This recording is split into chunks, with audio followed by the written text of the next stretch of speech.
자, 오늘 볼 말씀은 로마서 14장입니다.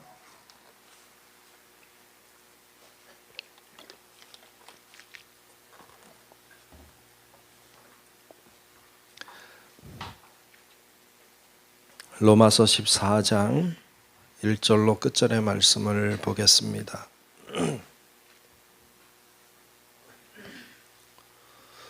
다 찾으신 줄 알고 로마서 14장 말씀 교독하며 말씀 봅니다. 믿음이 연약한 자를 너희가 받되 그의 의견을 비판하지 말라.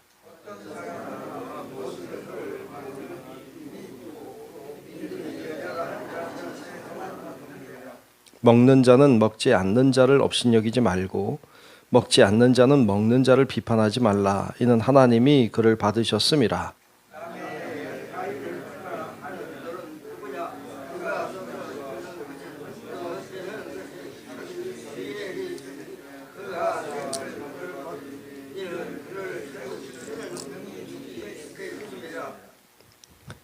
어떤 사람은 이 날을 저날보다 낮게 여기고 어떤 사람은 모든 날을 같게 여기나니 각각 자기 마음으로 확정할지니라.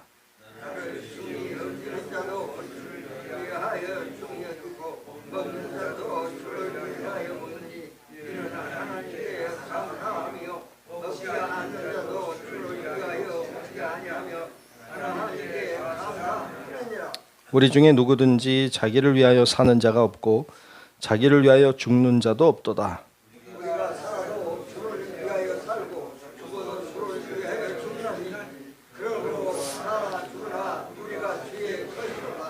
이를 위하여 그리스도께서 죽었다가 다시 살아나셨으니 곧 죽은 자와 산 자의 주가 되려 하심이라.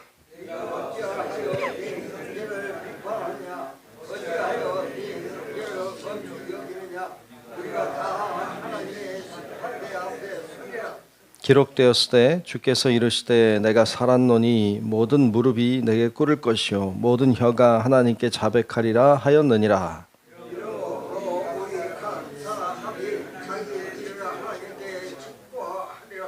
그런즉 우리가 다시는 서로 비판하지 말고 도리어 부딪힐 것이나 거칠 것을 형제 앞에 두지 아니하도록 주의하라.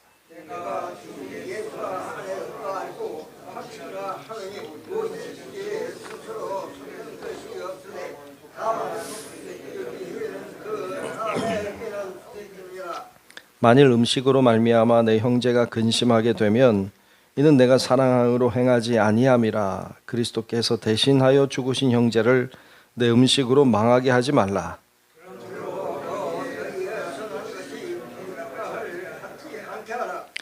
하나님의 나라는 먹는 것과 마시는 것이 아니요 오직 성령 안에 있는 의와 평강과 희락이라.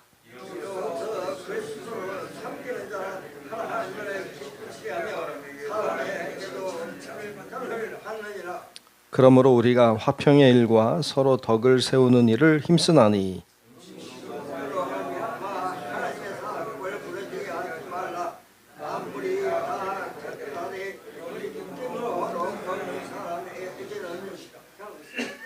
고기도 먹지 아니하고 포도주도 마시지 아니하고 무엇이든지 내 형제로 거리끼게 하는 일을 아니함이 아름다우니라.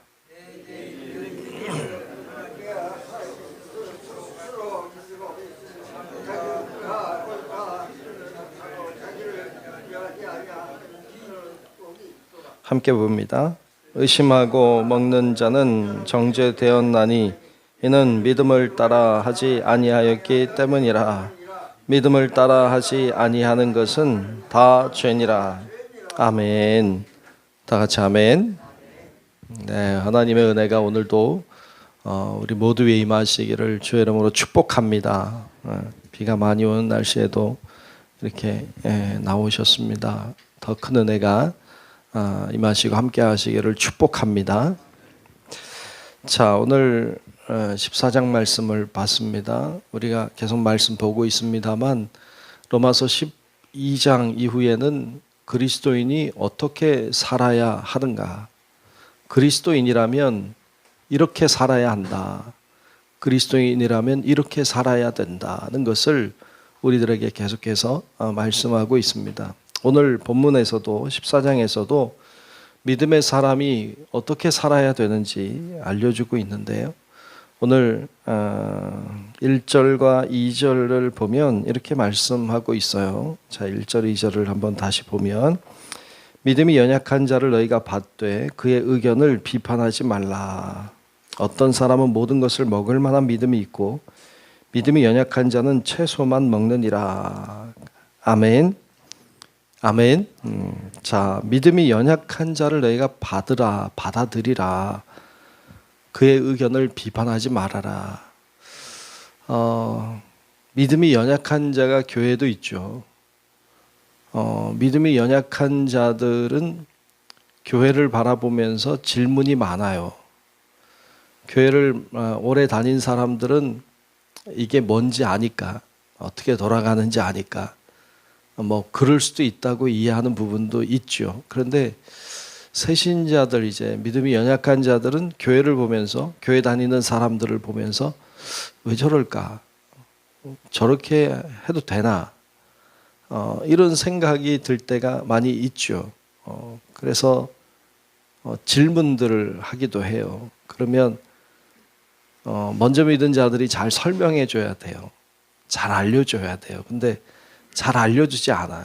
그리고 그냥 다 그래 뭐 이렇게 하고 지나가고 대충 지나가니까 문제가 될 때가 있죠. 오늘 말씀에 보면 모든 것을 먹을 만한 믿음이 있는 사람이 있고, 또 어떤 사람은 모든 것을 먹을 만하지 않는 그냥 채소 같은 거, 소화 잘 되는 것만 먹는 사람이 있다. 지금 먹는 거 얘기하는 거 아닙니다. 믿음 얘기하는 거예요. 네, 믿음 얘기예요. 그러니까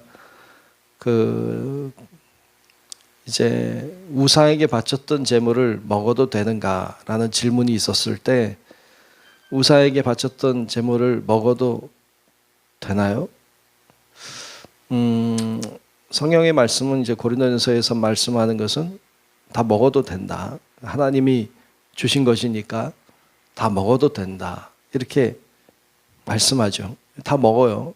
근데 어떤 사람은 못 먹겠어요. 그렇죠? 못 먹겠는 사람도 있는 거죠. 그처럼 어찌 보면 다 먹을 만한, 그러니까 모든 음식을 다 먹어도 소화를 잘 시켜내는 사람, 믿음이 좋은 사람이에요. 믿음이 좋은 사람은 어떤 말을 들어도 다 소화를 시켜내요. 그리고 어떤 상황이 와도 큰 문제가 안 돼. 신앙에 문제가 없어요. 뭐 세상이 두 쪽이 나도 하나님을 향한 믿음엔 문제가 없어요. 다 소화시킬 수 있어요. 다 하나님의 역사니까. 근데 어떤 사람은 왜 이런 일이 일어나지? 도대체 이해할 수가 없어요. 그리고 받아들일 수가 없어요. 왜 저렇게 하지? 저 이해가 안 돼. 소화가 안 되는 거예요. 어떤 일만 일어나면 소화가 안 돼요. 어떤 말 들으면 소화가 안 돼요. 조금만 뭐 하면 소화가 안 돼요. 이거 어린아이 같은 믿음이죠. 교회는 그런 사람도, 이런 사람도 있고 저런 사람도 있어요.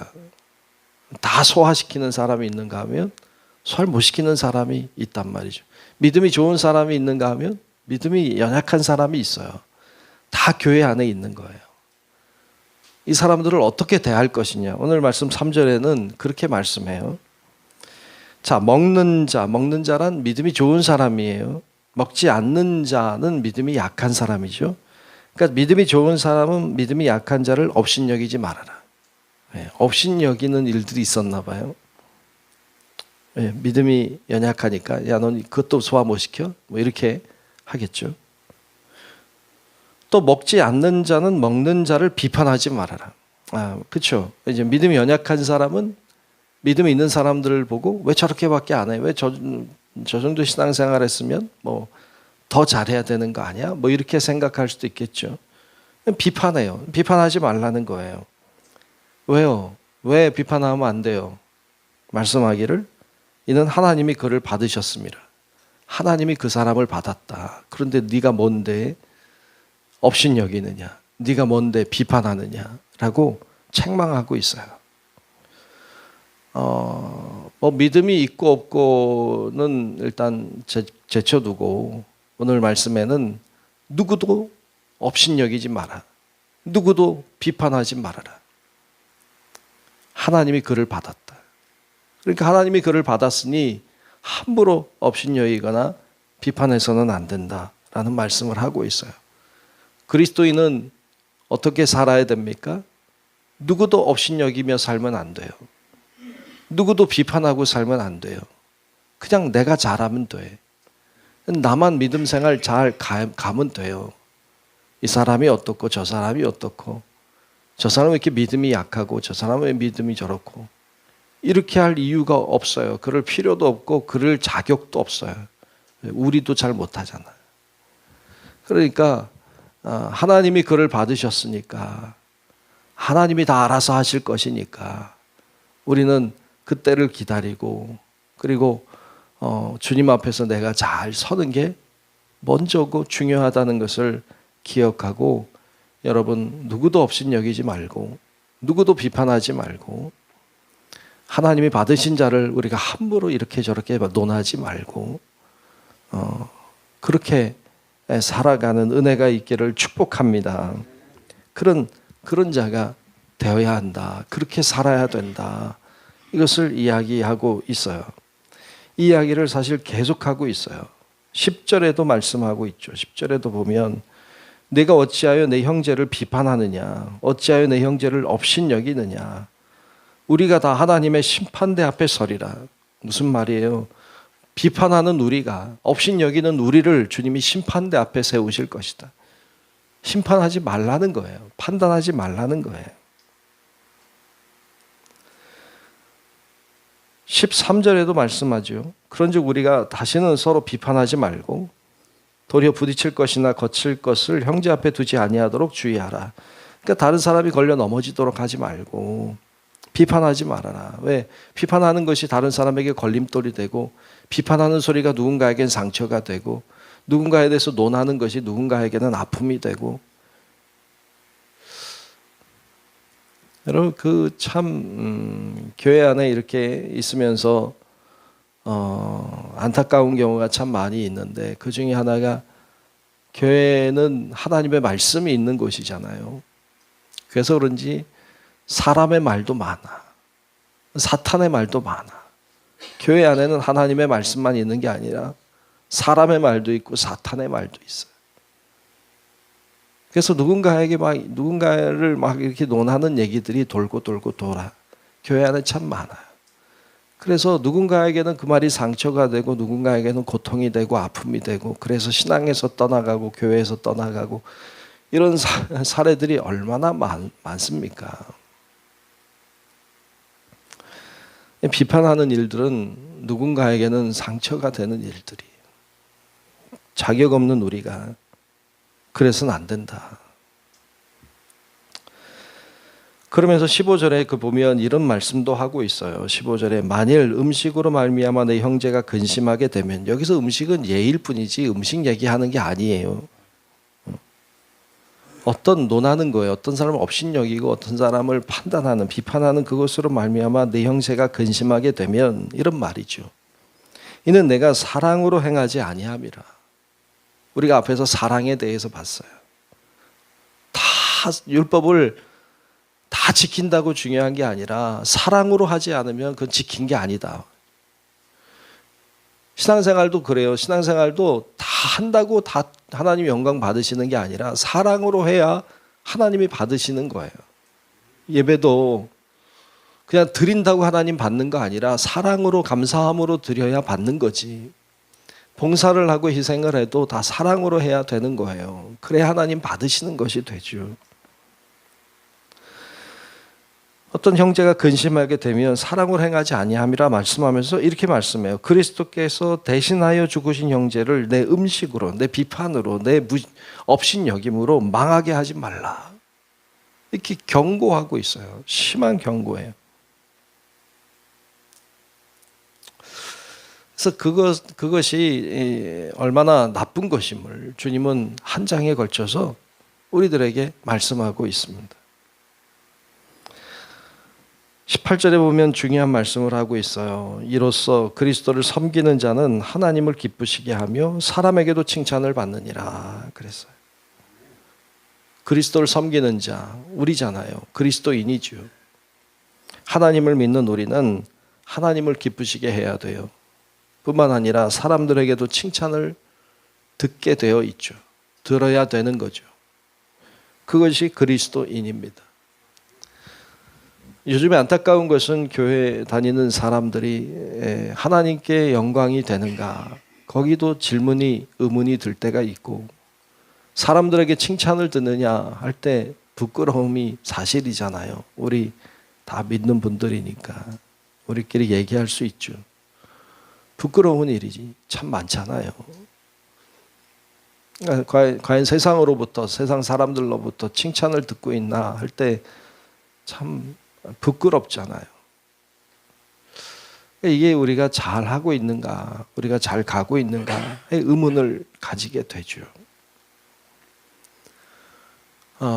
여러분, 우리가 오늘 주신 말씀을 기억하면서 여러분 기도하실 때, 하나님, 제가 누군가를 업신여기고 누군가를 비판하고 판단하는 자가 되지 않게 하시고 모두를 사랑할 수 있는 마음을 달라고 기도하고, 모든 사람을 품을 수 있는 넉넉한 마음, 어떤 음식이든지 다 먹을 수 있을 만큼의 큰 믿음의 사람이 되게 해달라고 오늘도 기도하고, 오늘도 그 믿음으로 나아가는 우리 복된 하나님의 사람들이 되시기를 주의 이름으로 축원합니다. 기도하겠습니다. 은혜로우신 아버지 하나님, 오늘도 저희를 부르시고 주님 앞에 기도하게 하시니 감사합니다.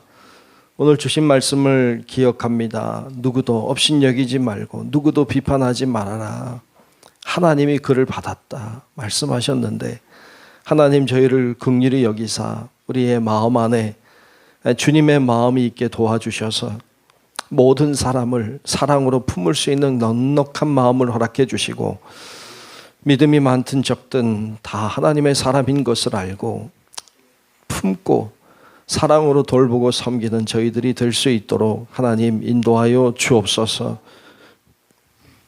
오늘도 이 자리에 나와 또 영상을 통해 기도하는 우리 사랑하는 성도들을 기억해 주시고, 주님을 향한 마음들이 늘 간절하고 사모함이 있게 도우시고, 우리가 간구하는 기도의 제목마다 하나님께 응답받는 놀라운 역사가 우리 가운데 날마다 있도록 인도하여 주옵소서. 장마가 큰 비로 인하여 많은 곳에 피해가 있고 어려움이 있는 것을 주께서 아십니다. 하나님, 우리를 불쌍히 여겨주시고, 하나님, 재난으로부터 우리를 건강하게 강건하게 지켜주시고 이겨낼 수 있는 은혜와 능력도 허락하여 주옵소서. 오늘도 주께서 함께 하시고 동행해 주시고 하나님이 역사하시길 원하옵고, 살아계신 예수님 이름으로 간절히 기도하옵나이다. 아멘. 하늘에 계신 우리 아버지요, 이름이 거룩히 여김을 받으시오며 나라가 임하시오며 뜻이 하늘에서 이루어진 것 같이 땅에서도 이루어지이다. 오늘 우리에게 일용할 양식을 주시옵고, 우리가 우리에게 죄 지은 자를 사하여 준 것 같이 우리 죄를 사하여 주시옵고, 우리를 시험에 들게 하지 마시옵고 다만 악에서 구하시옵소서. 나라와 권세와 영광이 아버지께 영원히 싸움나이다. 아멘.